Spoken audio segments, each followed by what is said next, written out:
सभी रीटा को बड़ा मानते थे। वो सबकी पसंद नापसंद का ख्याल रखती। अरे बहन, ये लो कढ़ी बनाई थी मैंने। सोचा तुम बीमार हो तो तुम्हारे घर के लिए भी बना दी, खा लेना। सभी रीटा की तारीफ करते हैं।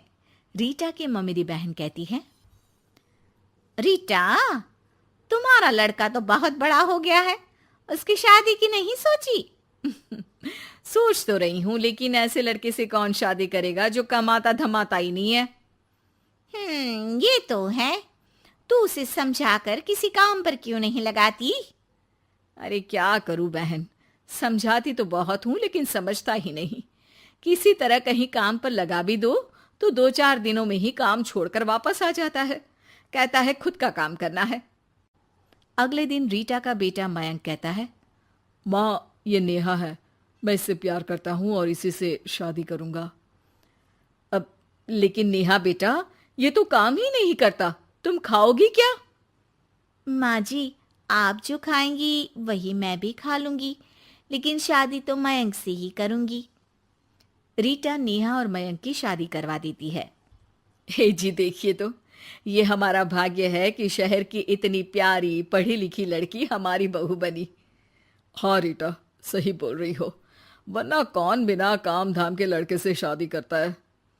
नेहा सारा दिन घर में रहती और सास को देख देख कर जलती कुड़ती रहती। अरे नेहा, तू तो बहुत लक्की है जो इतनी अच्छी सास मिली, माँ की तरह तेरा ख्याल रखती है। नेहा बिना मन के हंसकर निकल जाती है। आए दिन नेहा को उसकी सास की तारीफ सुनने को मिलती। मयंक, तुम्हारी मम्मी बहुत चालाक है, सबको सम्मोहित करके रखी हुई है। कोई मुझसे पूछे कितनी झूठी औरत है तुम्हारी माँ। अच्छा, कैसी, क्या झूठ बोल रही थी?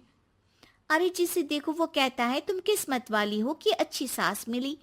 क्या तुम लोग किस्मत वाले नहीं हो जो मैं मिली तुम लोगों को? अरे लेकिन यहाँ तुम्हें तो कोई जानता नहीं ना, तुम्हें तो लोगों को समझाना पड़ेगा कि तुम भी उतनी ही अच्छी हो जितनी की माँ है। उतनी? ना जी ना, मैं तो उनसे कहीं ज्यादा समझदार और गुणी हूँ। नेहा अपनी माँ को फोन कर सारी बात बताती है। अरे देख, तुझे सबके सामने अपनी सास को गलत साबित करना होगा। अगले दिन नेहा हाथ में टूथपेस्ट लगाकर घर के बाहर खड़ी होती है कि पड़ोसन उससे पूछती है, अरे नेहा बेटा, क्या हो गया? ताई, क्या बोलूं मैं? मेरी सास से मत कहना ताई जी, मेरी सास ने गुस्से से जला दिया।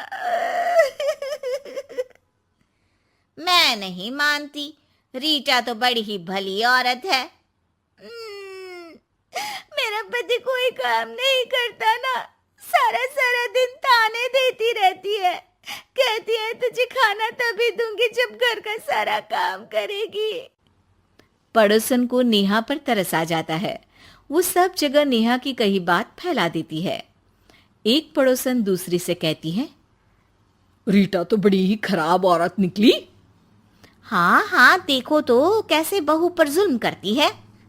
नेहा के घर रीटा की भाभी आती है। अरे मामी जी नमस्ते, कैसी हैं आप? मैं तो ठीक हूँ बेटा, कहाँ है रीटा? घर में नहीं है क्या? उसे तो मैंने कहा था कि मैं आ रही हूँ। अब क्या बताऊँ मामी जी, मुझे तो डॉक्टर के पास जाना था, लेकिन फिर भी मैं रुकी कि आपको घर आना है। मम्मी जी को तो कोई फिक्र ही नहीं है, तभी तो देखिए ना कि पता था आप आने वाली है, फिर भी चली गई घूमने। अरे ये तो बुरी बात है। अच्छा नेहा, मैं जा रही हूँ, रीटा आए तो बोल देना कि भाभी नाराज होकर चली गई हैं। रीटा वापस आती है तो उसे भाभी नहीं मिलती। अरे नेहा, तूने रोका नहीं मामी को? बोला नहीं कि मंदिर गई हूं मैं? अरे मम्मी जी, मैंने तो उन्हें बोला कि आप बस आ ही रही हैं, लेकिन वो नहीं मानी और चली गई। मामी भी सभी रिश्तेदारों में रीटा की बुराई फैला देती है। अब जो रीटा सबकी लाडली हुआ करती थी, वो सबकी आंख में खटकने लगी। रीटा को समझ नहीं आता था कि जो पड़ोसी उसे हमेशा प्यार से बुलाते थे, वो उसके सामने आते ही दरवाजा क्यों बंद कर देते हैं। जो रिश्तेदार उसे इतना प्यार करते थे, वो उसे अब फोन तक नहीं करते। एक दिन रीटा के पास उसकी भाभी का फोन आता है। तू तो बड़ी हो गई रीटा। अरे ना भाभी ना, तुम तो माँ जैसी हो मेरे लिए, मायका तुमसे ही तो है। लेकिन तुम भी पता नहीं क्यों नाराज हो मुझसे। रीटा को उसकी भाभी सारी बात बताती है। रीटा उसे समझाती है कि कैसे वो नेहा बहू को बताकर वहां से गई थी। दोनों के बीच गिला शिकवा खत्म हो जाता है। रीटा समझ जाती है कि नेहा ने ही उसकी बुराई पड़ोसियों से भी की होगी। रीटा सबके घर जाकर बात करती है, जहां उसे पता चलता है कि नेहा ने ढेर सारी झूठी बातें कर रखी है। रीटा सोच लेती है कि वो नेहा को सबक सिखाकर ही रहेगी। नेहा, तेरे ससुर जी रिटायर हो रहे हैं, तो अब तू और मयंक कहीं और घर देख लो। अरे कैसी बातें कर रही हैं सासू माँ, ये तो कोई काम नहीं करते, हम कहाँ जाएंगे। तभी वो पड़ोसन आ जाती है। अरे नेहा, अच्छा ही तो है, तेरी ऐसी सास से छुटकारा मिल रहा है जो तुझे बात बात पर जला देती थी ना। घर जरा जल्दी खाली कर देना नेहा, मयंक से भी बोल देना। नेहा को समझ आ जाता है कि सास को सब पता चल गया है। वो उसकी पैर पकड़ लेती है। सासू माँ, मुझे माफ कर दीजिए, मैं आगे से ऐसा कभी नहीं करूंगी।